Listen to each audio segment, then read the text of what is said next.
So what's up guys? Finally dumating na ang ating LED light na H4 for headlight nating Honda City GD from 2002 to 2008. So ito na yung headlight natin. Ang headlight size natin, yung socket niya is, ang tawag doon ay H4. So ito na siya. Knob sight, auto light. So ito yung pinaka magandang review na nakita ko, kaya ito ang binili ko. So ito, natanggalan ko na siya ng plastic. This is a H4 headlight unboxing. So ito muna yung box niya. Kung may gusto kayong makita, i-pause nyo na lang. So yan. Pause nyo na lang guys ha, kung kunwari masyadong mabilis yung pag-turn ko. So, ayan. Okay. Nabili ko pala siya sa Shopee. So, ayan. Unboxing.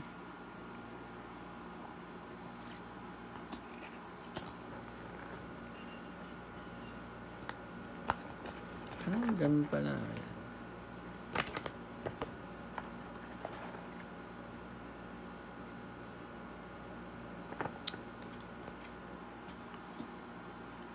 And ito na yung product natin.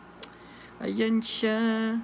Ay guys, may nagsabi pala. Ang sabi doon is ang tawag doon? Waterproof pala to guys ha. Waterproof, kahit ilubog ko daw to sa tubig. Walang problema.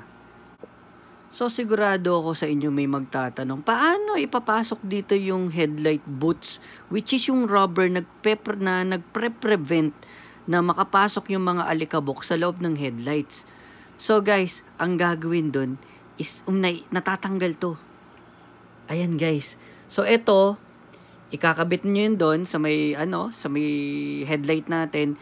Then ipapasok niyo yung sinasabi niya na yung headlight boots, tawag doon, yung or headlights rubber. Pagkatapos niyo ipasok, tsaka niyo isusunod na lang to pag ganon. Alright, gets? So, napakaganda, napakadali na explain ng installation nito guys. And, ayan.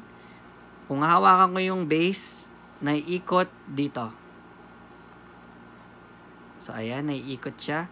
Para mabalance mo yung ilaw mo sa front mo. Kumbaga, yung beam niya, ma-adjust mo sa gusto mo. Para maipantay mo kung may discrepancy ba o kung ano man yung pagkakamali na nakikita mo, maitama mo pa through pag-ikot nito. Okay? All goods.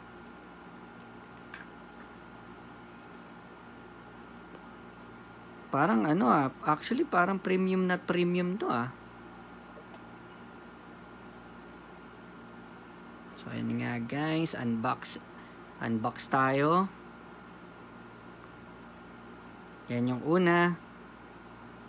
Ito lang natin. And ito yung pangalawa. Niisip ko kung may left or right ba to. Parang wala naman. So H4, wala naman siya nakalagay na left and right. Wala naman. So ayun. Alright, mukhang all goods tayo guys. So yun na nga. So yun guys. So lagay lang muna natin dito. And ayun lang, yun lang yung laman niya.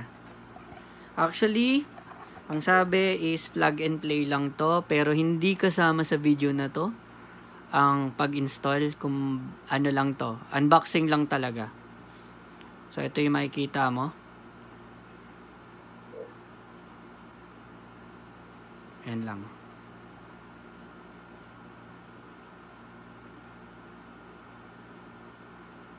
So, ayan.